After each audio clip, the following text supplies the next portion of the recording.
അലൈക്കും വറഹ്മത്തുള്ളാഹി വബറകാതുഹു. ബിസ്മില്ലാഹിർ റഹ്മാനിർ റഹീം.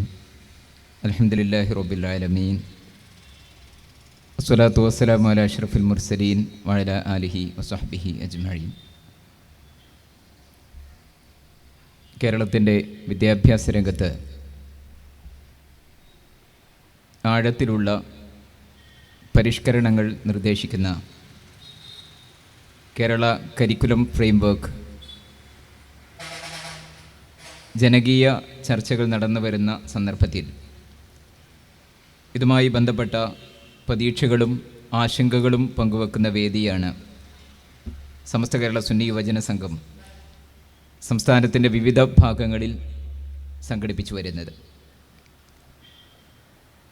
വിദ്യാഭ്യാസ രംഗത്ത് നടക്കുന്ന ഏതു പരിഷ്കരണങ്ങളെയും വളരെ ജാഗ്രതയോടെയും ഗൗരവത്തോടെയും സമീപിക്കുക എന്നത് നമ്മുടെ ഉത്തരവാദിത്വമാണ്. രാജ്യത്ത് നടക്കുന്ന ഓരോ വിദ്യാഭ്യാസ പരിഷ്കരണങ്ങളും അത് ഗൗരവമുള്ള ചില ചോദ്യങ്ങൾ ഉയർത്തുന്നുണ്ട്. വിദ്യാഭ്യാസ രംഗത്തുണ്ടാകുന്ന മാറ്റങ്ങളെ നാം സമീപിക്കേണ്ടത് ഒരു തലമുറയെ രൂപപ്പെടുത്തിയെടുക്കുന്ന സംവിധാനമാണ്, നിർദ്ദേശങ്ങളാണ് ഇത്തരം പരിഷ്കരണങ്ങളിൽ അടങ്ങിയിട്ടുള്ളത് എന്നതുകൂടി പരിഗണിച്ചുകൊണ്ടാണ്. താൽക്കാലികമായ ഒരു കാര്യമായിട്ടല്ല വിദ്യാഭ്യാസ രംഗത്തെ ഏത് മാറ്റങ്ങളെയും നമ്മൾ കാണേണ്ടത്. അത് ദീർഘകാലത്തേക്കുള്ള പരിഷ്കരണങ്ങളാണ്. ഒരു തലമുറയെ രൂപപ്പെടുത്തിയെടുക്കുന്ന സംവിധാനം എന്ന അർത്ഥത്തിൽ പരീക്ഷണത്തിന് വിധേയമാക്കേണ്ട ഒരു കാര്യമല്ല വിദ്യാഭ്യാസ രംഗത്തുള്ള പരിവർത്തനങ്ങൾ, മാറ്റങ്ങൾ. കുറേ കാലങ്ങൾക്ക് ശേഷം ഞങ്ങൾ നേരത്തെ നടപ്പാക്കിയിരുന്നത് വലിയൊരു അബദ്ധമായിരുന്നു എന്ന് തിരിച്ചറിയുമ്പോഴേക്ക് ഒരു തലമുറ നഷ്ടപ്പെട്ടു പോയിട്ടുണ്ടാകും. അപ്പോൾ അത്തരത്തിലുള്ള കാര്യങ്ങൾ സംഭവിക്കാതിരിക്കാൻ വിദ്യാഭ്യാസ രംഗത്ത് നടക്കുന്ന ഓരോ പരിഷ്കരണങ്ങളെയും അതിൻ്റെ ഗൗരവത്തോടെ തന്നെ സമീപിക്കുകയും വിലയിരുത്തുകയും ചെയ്യേണ്ട ഒരു സാമൂഹ്യ ഉത്തരവാദിത്വം നമുക്കുണ്ട്. ഭരണകർത്താക്കളുടെ മാത്രം ഉത്തരവാദിത്വമല്ല, നമ്മൾ ഓരോരുത്തരുടെയും ഉത്തരവാദിത്വമാണ് വിദ്യാഭ്യാസ രംഗത്ത് നടക്കുന്ന മാറ്റങ്ങളെക്കുറിച്ച് പഠിക്കുകയും അറിയുകയും നമ്മുടെ ആശയങ്ങൾ പങ്കുവെക്കുകയും ചെയ്യുക എന്നത്. ഒരു ജനാധിപത്യ സമൂഹത്തെ സംബന്ധിച്ചിടത്തോളം ഗൗരവത്തോടുകൂടി ഈ കാര്യങ്ങളെ സമീപിക്കേണ്ടതുണ്ട് എന്നാണ് ആമുഖമായിട്ട് സൂചിപ്പിക്കുന്നത്. ഞാനിങ്ങനെ പറയാൻ കാരണം, നമ്മുടെ രാജ്യത്ത് നടപ്പാക്കിയിരുന്ന, നമ്മുടെ സംസ്ഥാനത്ത് ഉൾപ്പെടെ നടപ്പാക്കിയിരുന്ന ചില വിദ്യാഭ്യാസ പരിഷ്കരണങ്ങൾ, പദ്ധതികൾ കുറേ കാലങ്ങൾക്ക് ശേഷം അതിൻ്റെ അബദ്ധങ്ങളെക്കുറിച്ച് സംസാരങ്ങൾ ഉണ്ടാകുമ്പോൾ കാലങ്ങളേറെ കഴിഞ്ഞു പോയിട്ടുണ്ടാകും. ഓരോ വിദ്യാഭ്യാസ പരിഷ്കരണങ്ങളെക്കുറിച്ചും പിന്നീട് വന്ന കമ്മിറ്റികൾ നടത്തുന്ന അന്വേഷണങ്ങളിൽ അതിൻ്റെ കുറവുകളെക്കുറിച്ചുള്ള പരാമർശങ്ങൾ ഉണ്ടാകാറുണ്ട്. 2007 കേരള കരിക്കുലം ഫ്രെയിംവർക്ക് വന്ന ശേഷം രൂപപ്പെട്ട പാഠപുസ്തകങ്ങളെക്കുറിച്ച് പിന്നീട് ചില അന്വേഷണങ്ങൾ നടത്തിയിട്ടുണ്ട്. 2011 ഡോക്ടർ അബ്ദുൽ അസീസ് ചെയർമാനായിരുന്ന, അലിഗഡ് മുസ്ലിം യൂണിവേഴ്സിറ്റിയുടെ വൈസ് ചാൻസലർ ആയിരുന്ന ഡോക്ടർ അബ്ദുൽ അസീസ് ചെയർമാനായ സമിതി കേരളത്തിലെ അന്നത്തെ പാഠപുസ്തകങ്ങളെക്കുറിച്ചും ബോധന രീതികളെക്കുറിച്ചും നടത്തിയ അന്വേഷണ റിപ്പോർട്ടുണ്ട്. ആ റിപ്പോർട്ട് ഒരാവർത്തി വായിച്ചാൽ തൊട്ടു മുമ്പുള്ള 4-5 വർഷക്കാലം കേരളത്തിലെ വിദ്യാഭ്യാസ രംഗത്തുണ്ടായിരുന്ന വലിയ ചില ന്യൂനതകളെക്കുറിച്ച്, കുറവുകളെക്കുറിച്ച് പറയുന്നുണ്ട്. പ്രത്യേകിച്ച് ക്രിട്ടിക്കൽ പെഡഗോജി പോലെയുള്ള വിമർശനാത്മകമായിട്ടുള്ള ബോധന രീതിയെക്കുറിച്ചൊക്കെയുള്ള പരാമർശങ്ങൾ, അതനുബന്ധിച്ച് രൂപപ്പെടുത്തിയെടുത്തുള്ള പുസ്തകങ്ങളെക്കുറിച്ചുള്ള പരാമർശങ്ങൾ. മറ്റൊരു കാര്യമായിരുന്നു DPEP-യുമായി ബന്ധപ്പെട്ട കാര്യം. നമ്മളെല്ലാവരും ഓർക്കുന്ന കാര്യമായിരിക്കും. DPEP സംവിധാനം നടപ്പാക്കിയതിന് ശേഷം വർഷങ്ങൾക്ക് ശേഷം ഉണ്ടായ പരാതി വിദ്യാർത്ഥികളുടെ അക്ഷരബോധം ഇല്ലാതെ പോയി തുടങ്ങുന്ന പരാതികളായിരുന്നു. നമ്മൾ ആലോചിക്കേണ്ടത്, ഇത്തരം പരാതികളും പിൽക്കാലത്ത് നടക്കുന്ന പഠനങ്ങളിൽ കുറവുകൾ കണ്ടെത്തുകയും ചെയ്യുമ്പോഴേക്ക് ഒരു തലമുറ ഈ വിദ്യാഭ്യാസ രീതിയിലൂടെ കടന്നു പോയിട്ടുണ്ടാകും.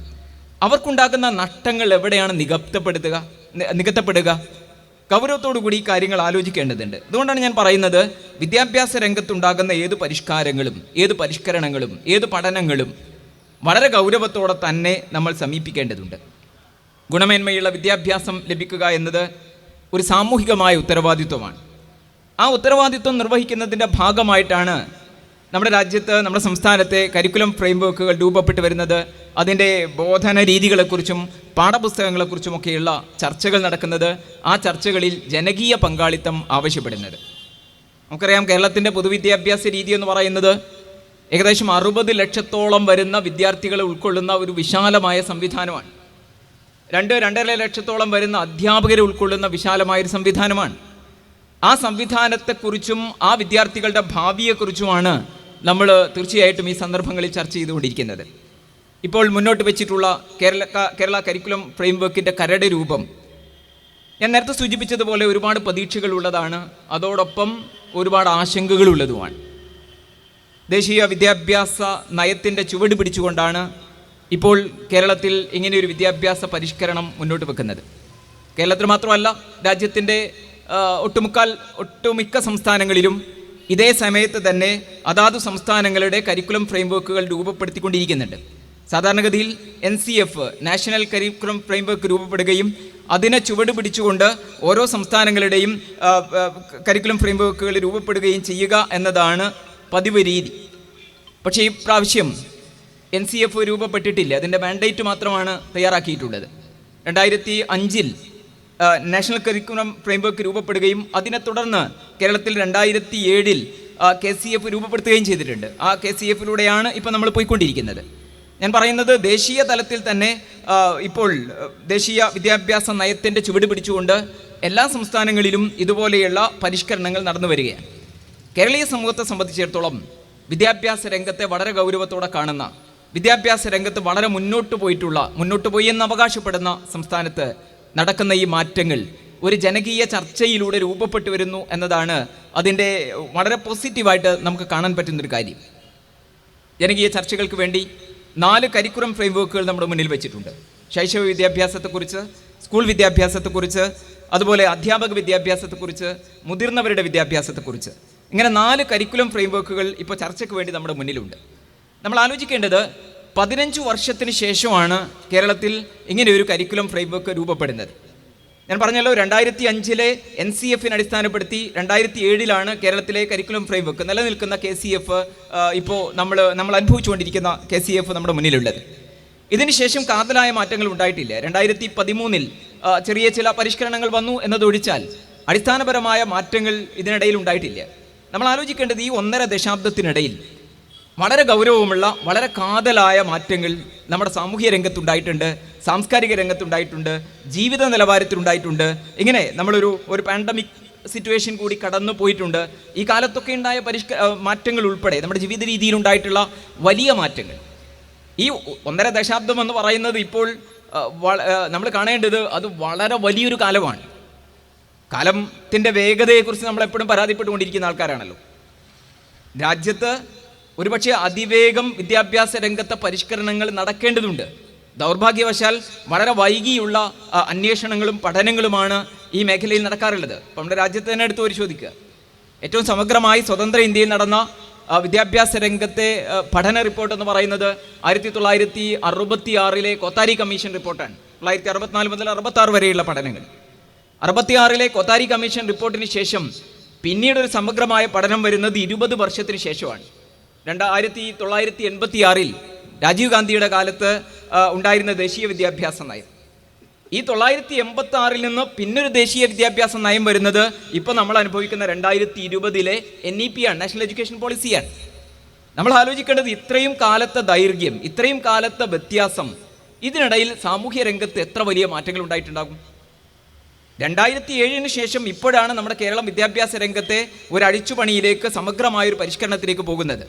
അപ്പോൾ തീർച്ചയായും കുറേ കൂടി വേഗത പ്രാപിക്കേണ്ട, കുറേ കൂടി ഗൗരവത്തോടെ സമീപിക്കേണ്ട, മാറുന്ന ലോകത്തെക്കുറിച്ചുള്ള കാഴ്ചപ്പാടുകളും ചിന്തകളും നന്നായി പങ്കുവെക്കേണ്ട ഒരു സന്ദർഭത്തെക്കുറിച്ച് നമ്മൾ ആലോചിക്കണം. ഒരുപക്ഷെ ഈ രീതിയിൽ പോയാൽ അടുത്തൊരു 2 ദശാബ്ദ കാലത്തേക്കെങ്കിലുമുള്ള ഒരു ദേശീയ വിദ്യാഭ്യാസ നയമാണ് ഇപ്പോൾ നമ്മുടെ മുന്നിലുള്ളത്. അപ്പോൾ അതിൻ്റെ പ്രശ്നങ്ങളെ നമ്മൾ നന്നായി വിലയിരുത്തേണ്ടതുണ്ട്, മനസ്സിലാക്കേണ്ടതുണ്ട്. ഇപ്പോൾ മുന്നോട്ട് വെക്കുന്ന KCFനെ അടിസ്ഥാനപ്പെടുത്തിയാണ് പാഠപുസ്തകങ്ങൾ വരാനിരിക്കുന്നത്, നമ്മുടെ ബോധന രീതി തീരുമാനിക്കപ്പെടുന്നത്, അധ്യാപക പരിശീലനം ഉണ്ടാകുന്നത്, ഇങ്ങനെ ഓരോ കാര്യങ്ങളും സംഭവിക്കുന്നത്. തീർച്ചയായിട്ടും അതുകൊണ്ട് തന്നെ ജനകീയമായ ചർച്ചകളും ജനപ്രതിനിധികളുടെ പ്രതികരണങ്ങളും സാമൂഹ്യ സംഘടനകളുടെ പ്രതികരണങ്ങളും ഉത്തരവാദിത്വ ബോധമുള്ള ഓരോ പൗരൻ്റെ പ്രതികരണങ്ങളും ഈ കാര്യത്തിൽ ഏറ്റവും പ്രധാനമാണ്. ഞാൻ നേരത്തെ സൂചിപ്പിച്ചതുപോലെ ഈ കാര്യത്തിൽ ഏറ്റവും വളരെ പോസിറ്റീവായിട്ട് നമുക്ക് എടുക്കാവുന്നൊരു കാര്യം ഈ കാര്യങ്ങളിൽ ഒരു ജനകീയ ചർച്ച നടക്കുന്നു എന്ന് തന്നെയാണ്. ഇത് പറയാനുള്ള കാരണം ദേശീയ വിദ്യാഭ്യാസ നയം നടപ്പാക്കുന്നിടത്തുള്ള ഏറ്റവും വലിയൊരു പ്രശ്നമെന്ന് പറയുന്നത് പാർലമെൻറ്റിൽ പോലും ചർച്ച ചെയ്യാത്ത വിധം 2020 NEP കേന്ദ്ര സർക്കാർ നടപ്പാക്കി എന്നതാണ്. സംസ്ഥാനങ്ങളുടെ പോലും പങ്കാളിത്തമോ അന്വേഷണമോ അവരുടെ നിലപാടുകളോ കൃത്യമായി പഠിച്ചുകൊണ്ടും ആരാഞ്ഞുകൊണ്ടുമല്ല NEP ഇപ്പോൾ നടപ്പാക്കിക്കൊണ്ടിരിക്കുന്നത്. 2017 doctor Kasturi Rangan ചെയർമാനായിക്കൊണ്ട് ISRO സയൻറ്റിസ്റ്റായിരുന്ന doctor Kasturi Rangan ചെയർമാനായിക്കൊണ്ടുള്ള ഒരു സമിതിയെ കേന്ദ്ര സർക്കാർ നിയോഗിക്കുന്നു. തൊട്ടടുത്ത സമയങ്ങളിൽ ചില ആശയവിനിമയങ്ങൾ നടത്തുന്നു. 2019 NEPയുടെ കരട് പുറത്തു വരുന്നു. 2020 അതൊരു നിയമമായി നമ്മുടെ മുന്നിലേക്ക് വരികയും ചെയ്യുന്നു. ദേശീയ വിദ്യാഭ്യാസ നയമായി നമ്മുടെ മുന്നിലേക്ക് വരികയും ചെയ്യുന്നു. നമ്മൾ ആലോചിക്കേണ്ടത് ഈ കാര്യങ്ങളിൽ ഗൗരവമുള്ള ചർച്ചകൾ നടന്നില്ല. പാർലമെൻറ്റിൽ പോലും ചർച്ചകൾ നടന്നില്ല. സംസ്ഥാനങ്ങളുടെ നിലപാടുകൾ എന്ന് പറയുന്നതിൽ ഏറ്റവും പ്രധാനമാണ്. കാരണം വിദ്യാഭ്യാസം എന്നുള്ളത് നമ്മുടെ രാജ്യത്തെ സംബന്ധിച്ചിടത്തോളം കൺകറൻറ്റ് ലിസ്റ്റിൽ പെട്ടിട്ടുള്ള കാര്യമാണ്.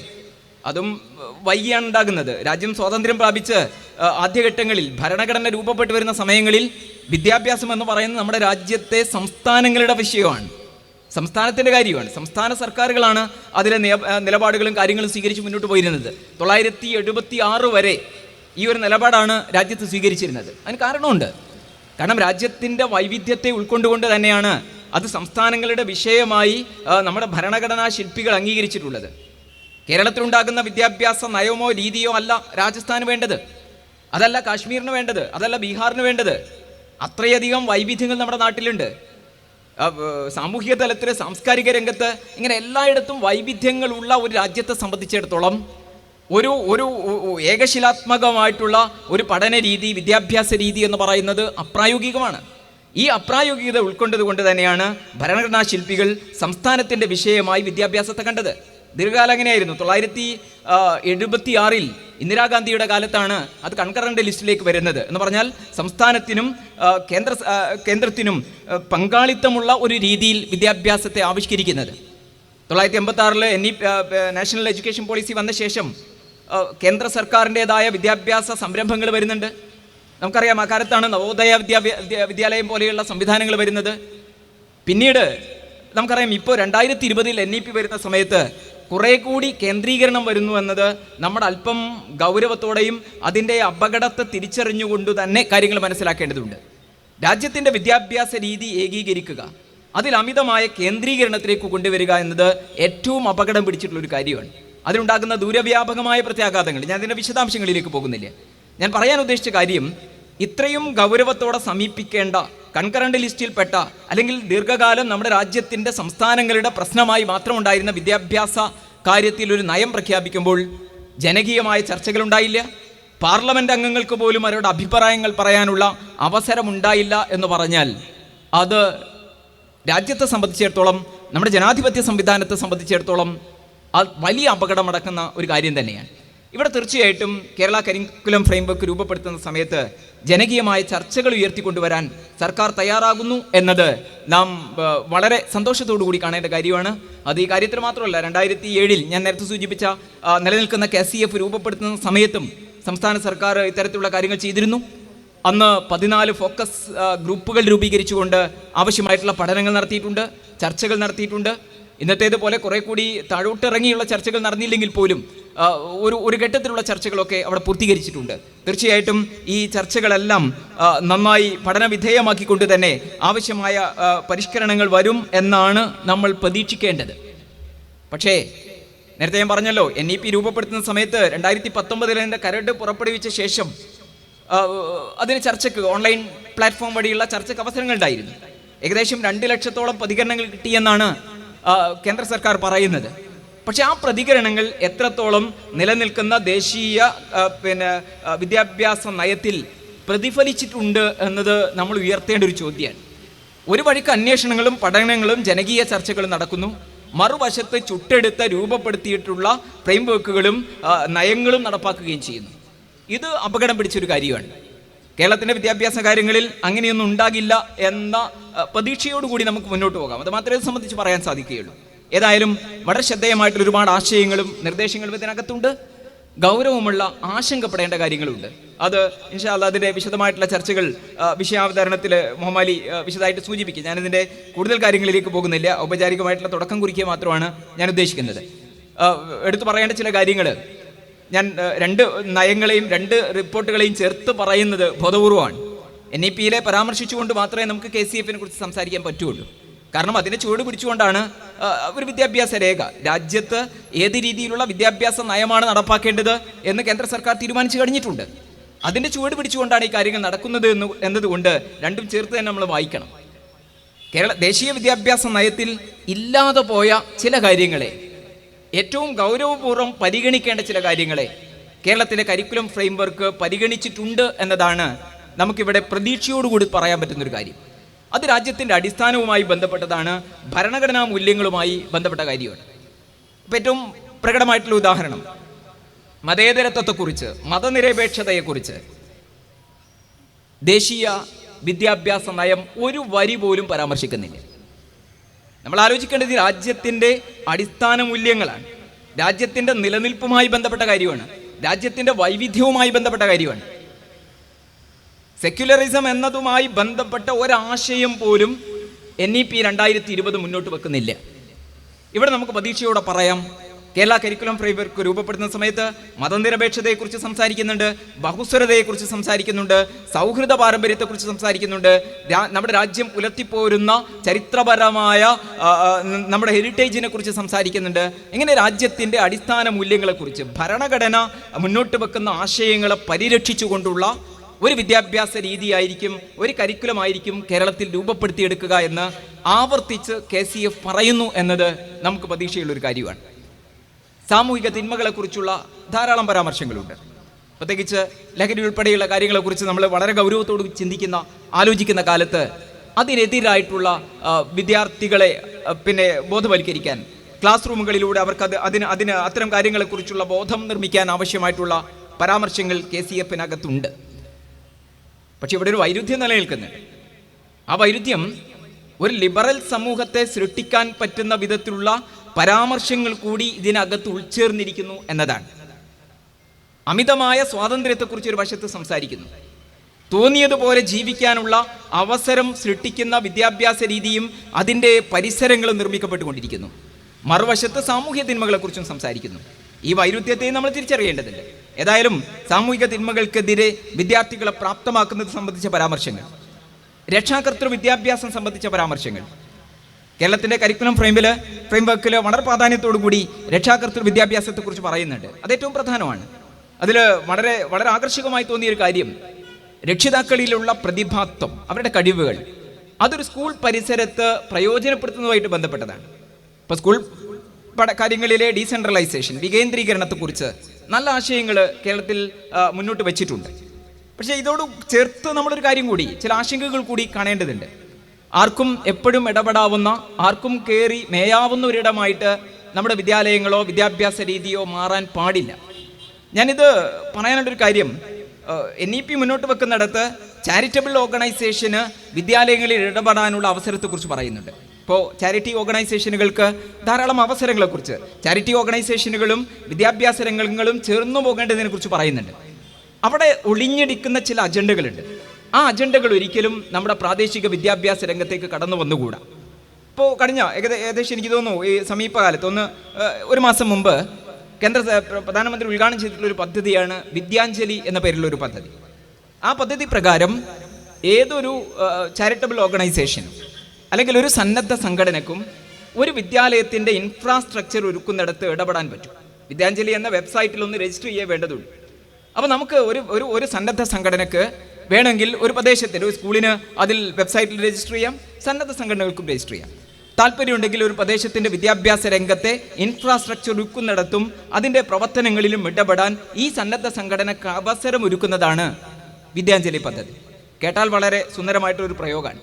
പക്ഷെ ആഴത്തിലേക്ക് ഇറങ്ങിയാൽ നമ്മുടെ രാജ്യത്തെ സമാന്തരമായ വിദ്യാഭ്യാസ സംവിധാനങ്ങളെയും അല്ലെങ്കിൽ ചാരിറ്റബിൾ ഓർഗനൈസേഷനുകൾ നടത്തുന്ന വിദ്യാഭ്യാസ സംവിധാനങ്ങളെയും സന്നദ്ധ സംഘടനകളുടെ പ്രവർത്തനങ്ങളെയും രാജ്യത്തെ നിലനിൽക്കുന്ന ഫാസിസ്റ്റ് ഭരണകൂടത്തെ മുന്നിൽ വെച്ചുകൊണ്ട് പരിശോധിക്കുമ്പോൾ അതിനകത്ത് വലിയ അപകടങ്ങളുണ്ട്. ആ അപകടങ്ങളെ തിരിച്ചറിഞ്ഞുകൊണ്ട് മാത്രമേ നമ്മൾ ഇത്തരം കാര്യങ്ങളെക്കുറിച്ച് മനസ്സിലാക്കാൻ പറ്റുകയുള്ളൂ. ഞാൻ പറയുന്നത് സന്നദ്ധ സംഘടനകൾക്ക് ഇടപെടാൻ, അല്ലെങ്കിൽ രക്ഷിതാക്കൾക്ക് ഇടപെടാൻ, പ്രാദേശിക ഭരണകൂടങ്ങൾക്ക് ഇടപെടാൻ, ഇത്തരം കാര്യങ്ങളിൽ ഗുണപരമായ വശങ്ങൾ ഉണ്ടാകുമ്പോൾ പോലും ഈ രാജ്യത്ത് നിലനിൽക്കുന്ന സാഹചര്യങ്ങളെ വിലയിരുത്തിക്കൊണ്ട് അതിൻ്റെ അപകടങ്ങളെ കൂടി നമ്മൾ മനസ്സിലാക്കേണ്ടതുണ്ട് എന്നാണ്. ഇത്തരത്തിൽ ധാരാളം ഗുണപരമായ പ്രതീക്ഷയുള്ള ആശയങ്ങൾ ഉൾക്കൊള്ളുന്നത് തന്നെയാണ് ഇപ്പോൾ മുന്നോട്ട് വച്ചിട്ടുള്ള KCF-ന്റെ കരട് രേഖ. ആ കരട് രേഖയിൽ ഉടനീളം നമ്മൾ സഞ്ചരിച്ചാൽ അത്തരത്തിലുള്ള പ്രതീക്ഷയ്ക്ക് വകയുള്ള ധാരാളം കാര്യങ്ങളുണ്ട്. അതൊക്കെ നമ്മുടെ സംസ്ഥാനത്ത് നടപ്പാക്കേണ്ടത് തന്നെയാണ്.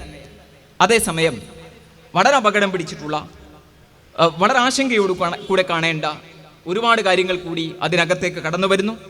ലിബറൽ ആധുനികതയുടെ ആശയങ്ങൾ കടന്നു വരാൻ പറ്റുന്ന വിധത്തിലുള്ള ജെൻഡർ റിലേറ്റഡ് ആയിട്ടുള്ള ചർച്ചകൾ, ലിംഗസമത്വം പോലെയുള്ള പ്രായോഗികമായിട്ടുള്ള ആശയങ്ങൾ, അതിൻ്റെയൊക്കെ വിശദാംശങ്ങളിലേക്ക് ഇവിടെ വിഷയാവതാരകൻ കടന്നു വരും.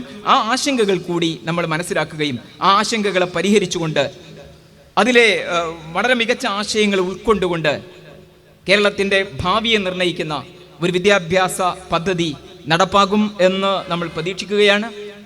ഒരു കാര്യം കൂടി ചേർത്ത് പറയാനുള്ളത്, ഇത്തരം വിദ്യാഭ്യാസ രംഗത്തെ പരിഷ്കരണങ്ങളൊക്കെ നടക്കുമ്പോൾ രാജ്യത്തുണ്ടായിരുന്ന നിലനിന്നുകൊണ്ടിരിക്കുന്ന കരിക്കുലം എത്രത്തോളം ഫലപ്രദമായിരുന്നു എന്നത് സംബന്ധിച്ച ഒരു അക്കാഡമിക് ഓഡിറ്റിംഗ് എത്രത്തോളം നടന്നിട്ടുണ്ട് എന്നത് ആലോചിക്കേണ്ട ഒരു കാര്യമാണ്. ഈ പരിഷ്കരണങ്ങളും കാര്യങ്ങളൊക്കെ ഒരു വഴിക്ക് വരും, പക്ഷെ അത് ഓഡിറ്റ് ചെയ്യപ്പെടാറുണ്ടോ? ഒരു വിദ്യാഭ്യാസ ഒരു സമിതി മുന്നോട്ട് വെക്കുന്ന, ഒരു റിപ്പോർട്ട് മുന്നോട്ട് വെക്കുന്ന ദർശനവുമായി എത്രത്തോളം ചേർന്നു പോകുന്നതാണ് നമ്മുടെ കലാലയത്തിൻ്റെ പ്രവർത്തനങ്ങൾ? വിദ്യാർത്ഥികളിൽ അക്കാര്യങ്ങൾ എത്രത്തോളം പ്രതിഫലിക്കാറുണ്ട്? ഇത്തരം കാര്യങ്ങളെക്കുറിച്ച് വളരെ കൃത്യമായിട്ടുള്ള പഠനങ്ങളോ അന്വേഷണങ്ങളോ നടക്കാറില്ല. എന്നാൽ പലപ്പോഴും പഴയ പല ആശയങ്ങളും പിന്നീട് വരുന്ന റിപ്പോർട്ടുകളിലേക്ക് കടന്നുകൂടുകയും ചെയ്യുന്ന അനുഭവങ്ങളുണ്ട്. എൻ്റെ ഏറ്റവും നല്ല ഉദാഹരണമാണ് സാമൂഹ്യ ജ്ഞാന നിർമ്മിതിവാദവുമായി ബന്ധപ്പെട്ട ആശയങ്ങൾ, അല്ലെങ്കിൽ ക്രിട്ടിക്കൽ പെഡഗോജിയുമായി ബന്ധപ്പെട്ട, വിമർശനാത്മക ബോധന രീതിയുമായി ബന്ധപ്പെട്ട ആശയങ്ങൾ. അത് ഇപ്പോൾ പുതുതായി വന്നിട്ടുള്ള KCF-നകത്ത് നമ്മൾ കാണാൻ പറ്റും. ഏകദേശം 1997 മുതൽ കേരളത്തിൽ പറഞ്ഞു വരുന്ന കാര്യങ്ങളാണിത്. പദങ്ങളിലും ആശയങ്ങളിലൊക്കെ ചെറിയ മാറ്റങ്ങൾ ഉണ്ടായിരുന്നേ ഉള്ളൂ. 97 കേരളത്തിൽ വിദ്യാഭ്യാസ രംഗത്ത് വലിയ മാറ്റം ഉണ്ടായിട്ടുള്ള ഒരു കാലമാണ് 1997. പിന്നീട് ഞാൻ പറഞ്ഞ 10 വർഷം കഴിഞ്ഞ 2007 KCF-നകത്തുള്ള പരാമർശവും ആശയവുമാണ് പിന്നെ സോഷ്യൽ കൺസ്ട്രക്റ്റിവിസം, അല്ലെങ്കിൽ സാമൂഹ്യ ജ്ഞാന നിർമ്മിതിവാദം എന്ന് പറയുന്നൊരാശയം. അതേ ആശയം ഇപ്പോഴും 2022 എത്തുമ്പോഴും നമ്മുടെ KCF-നകത്തുണ്ട്. ക്രിട്ടിക്കൽ പെഡഗോജി ഇപ്പോഴും അതൊരു ബോധന രീതിയായിട്ട് അംഗീകരിക്കപ്പെടുന്നുണ്ട്. നമ്മൾ ആലോചിക്കേണ്ടത്, ഈ 10-15 വർഷം അല്ലെങ്കിൽ 10-20 വർഷത്തിന് ശേഷം ഇതേ ആശയം വീണ്ടും കടന്നു വരുമ്പോൾ അത് എത്രത്തോളം നമ്മുടെ ക്യാമ്പസുകളിൽ, നമ്മുടെ വിദ്യാർത്ഥികളിൽ പ്രതിഫലനങ്ങൾ ഉണ്ടാക്കിയിട്ടുണ്ട്? അതിൻ്റെ ഒരു ഇമ്പാക്റ്റ് അസസ്മെൻറ്റ് എത്രത്തോളം നടന്നിട്ടുണ്ട്? ഇത് ആഴത്തിൽ നമ്മുടെ സാധാരണക്കാർക്കിടയിലേക്ക് പോലും അതിൻ്റെ ആ പദാവലികളുടെ കടുപ്പവും അതിൻ്റെ ശക്തിയൊക്കെ ഒരു വശത്തുണ്ടാകുമ്പോഴും നമ്മൾ സാധാരണക്കാരും പോലും ചർച്ച ചെയ്യേണ്ട ഒരു കാര്യമാണ് ഞാൻ സൂചിപ്പിച്ച സാമൂഹ്യ ജ്ഞാന നിർമ്മിതി പോലെയുള്ള കാര്യങ്ങൾ. എന്ന് പറഞ്ഞാൽ അധ്യാപകൻ എന്ന് പറയുന്നത് ഒരു ഫെസിലിറ്റേറ്ററുടെ റോളിലേക്ക് മാത്രം മാറ്റപ്പെടുന്ന ഒരു ബോധന രീതിയാണ്. ഒരു ക്ലാസ് റൂമിനകത്ത് വിദ്യാർത്ഥികൾ, പഠിതാക്കൾ ജ്ഞാനം നിർമ്മിച്ചുകൊണ്ടിരിക്കുക എന്നതാണ്. ഈ ഒരു സോഷ്യൽ കൺസ്ട്രക്റ്റിവിസത്തിൻ്റെ ആശയം അത് പതിറ്റാണ്ടുകളായി നമ്മുടെ നാട്ടിലിങ്ങനെ അതേ പദം തിരിച്ചും മറിച്ചു വിട്ടിട്ട് ഇങ്ങനെ പ്രയോഗിച്ചുകൊണ്ടിരിക്കുകയാണ്. ഇത് എത്രത്തോളാണ് ഫലം ചെയ്തിട്ടുള്ളത്? ക്ലാസ് റൂമിനകത്ത് വിജയകരമായി നടപ്പാക്കുന്നുണ്ടോ? കുട്ടികളിൽ എന്ത് പരിവർത്തനമാണ് ഉണ്ടായിട്ടുള്ളത്? വിദ്യാഭ്യാസ രംഗത്ത് മാറ്റങ്ങൾ വരുന്ന സമയത്ത് തീർച്ചയായിട്ടും ഇത്തരത്തിലുള്ള ആശയങ്ങൾ ഗൗരവത്തോടു കൂടി ചർച്ച ചെയ്യേണ്ടതുണ്ട്. ഇതുപോലെ തന്നെ ഇപ്പോൾ NEP മുന്നോട്ട് വെക്കുന്ന നമ്മുടെ പാറ്റേണിലുള്ള വലിയൊരു മാറ്റമുണ്ട്. ഇപ്പോൾ നമ്മൾ മുന്നോട്ട് പോയിക്കൊണ്ടിരിക്കുന്ന 10+2 എന്ന് പറയുന്ന പാറ്റേണാണ്. 10 വർഷത്തെ പിന്നെ SSLC വരെയുള്ള പഠനവും 2 വർഷത്തെ +2 കൂടുന്ന 10+2 എന്ന് പറയുന്ന പാറ്റേണാണ്. പക്ഷേ KCF-നകത്ത് NEP മുന്നോട്ട് വെച്ചിട്ടുള്ള മാറ്റത്തെക്കുറിച്ചുള്ള പരാമർശങ്ങളില്ല. നമ്മൾ കാണാൻ ഒരു കാര്യം, ഇപ്പോൾ ദേശീയ വിദ്യാഭ്യാസ നയം മുന്നോട്ട് വെക്കുന്നത് 5+3+3+4 എന്ന് പറയുന്ന പാറ്റേണാണ്. എന്ന് പറഞ്ഞാൽ 3 വർഷക്കാലത്തെ പ്രീ പ്രൈമറി എഡ്യൂക്കേഷൻ, 1-2 ക്ലാസ്സുകളും കൂടുന്ന 5 വർഷത്തെ ഫൗണ്ടേഷൻ, 6, 7, 3, 4, 5 ക്ലാസ്സുകൾ വരുന്ന രണ്ടാമത്തെ ഘട്ടം, 6, 7, 8 ക്ലാസ്സുകൾ വരുന്ന മൂന്നാമത്തെ ഘട്ടം, പിന്നീട് 9, 10, 11, 12 വരുന്ന നാലാമത്തെ ഘട്ടം. ഇങ്ങനെയൊരു ഘട്ടമാണ്, ഇങ്ങനെ ഒരു പാറ്റേൺ ആണ് മുന്നോട്ട് വെക്കുന്നത്. ഒരു പക്ഷേ ഇത് അംഗീകരിക്കപ്പെടുന്ന സമയത്ത് ഇതിൻ്റെ ഗുണങ്ങൾ ദോഷങ്ങളല്ല എൻ്റെ ചർച്ച. അവിടെ ഒരുപാട് കാര്യങ്ങൾ നമുക്ക് ചർച്ച ചെയ്യേണ്ടത് മറ്റൊരു വശം. ഞാനിത് ഇങ്ങോട്ട് കൊണ്ടുവരുന്നില്ല. ഞാൻ KCF-ആയിട്ട് ബന്ധപ്പെട്ട് വരുന്ന സമയത്ത് ഈ പാറ്റേണിനുണ്ടാകുന്ന മാറ്റങ്ങൾ എത്രത്തോളാണ് എന്നത് സംബന്ധിച്ച ആശയങ്ങൾ ഇവിടെ മുന്നോട്ട് വെക്കപ്പെടുന്നില്ല. അതിൻ്റെ ഭാവി എന്തായിരിക്കും എന്നത് സംബന്ധിച്ചുള്ള കാര്യങ്ങൾ നമ്മൾ ചർച്ച ചെയ്യേണ്ടതാണ്. ഞാൻ അവസാനിപ്പിക്കുന്നു. വിദ്യാഭ്യാസ രംഗത്ത് ഇത്തരത്തിലുള്ള മാറ്റങ്ങൾ വരുന്ന സമയത്ത് മലപ്പുറത്തുകാരെന്ന അർത്ഥത്തിൽ കൂടി ഞാൻ പരാമർശിക്കുന്നത് ഈ പ്രാദേശികമായിട്ടുള്ള അസന്തുലിതത്വവുമായി ബന്ധപ്പെട്ട പ്രശ്നങ്ങൾ കൂടി നമ്മൾ ചർച്ച ചെയ്യേണ്ടതുണ്ട്. ഇപ്പോൾ വിദ്യാഭ്യാസ രംഗത്ത് വളരെ മുന്നേറ്റം നടത്തിയിട്ടുള്ള ഒരു ജില്ലയാണ് മലപ്പുറം ജില്ല. മലബാർ പൊതുവായിട്ട് നമുക്ക് പറയാം. വലിയ മാറ്റങ്ങൾ ഇപ്പോൾ കഴിഞ്ഞ ഒരു പതിറ്റാണ്ടിനെടുത്ത് പരിശോധിച്ചാൽ വളരെ കുതിച്ചു ചാട്ടം തന്നെ നടത്തിയിട്ടുണ്ട്. വിദ്യാർത്ഥികൾ വളരെ മുന്നേറിയിട്ടുണ്ട്. പക്ഷേ അവരുടെ ഉപരിപഠനവുമായി ബന്ധപ്പെട്ട കാര്യത്തിൽ എവിടെയാണ് നിൽക്കുന്നത്? നമുക്കറിയാം, 1,00,000-ഓളം വരുന്ന കുട്ടികൾ SSLC പരീക്ഷയ്ക്ക് ശേഷം സമാന്തര വിദ്യാഭ്യാസ സ്ഥാപനങ്ങൾ ആശ്രയിക്കേണ്ട ഗതികേടിലാണ് നമ്മുടെ ജില്ലയുള്ളത്.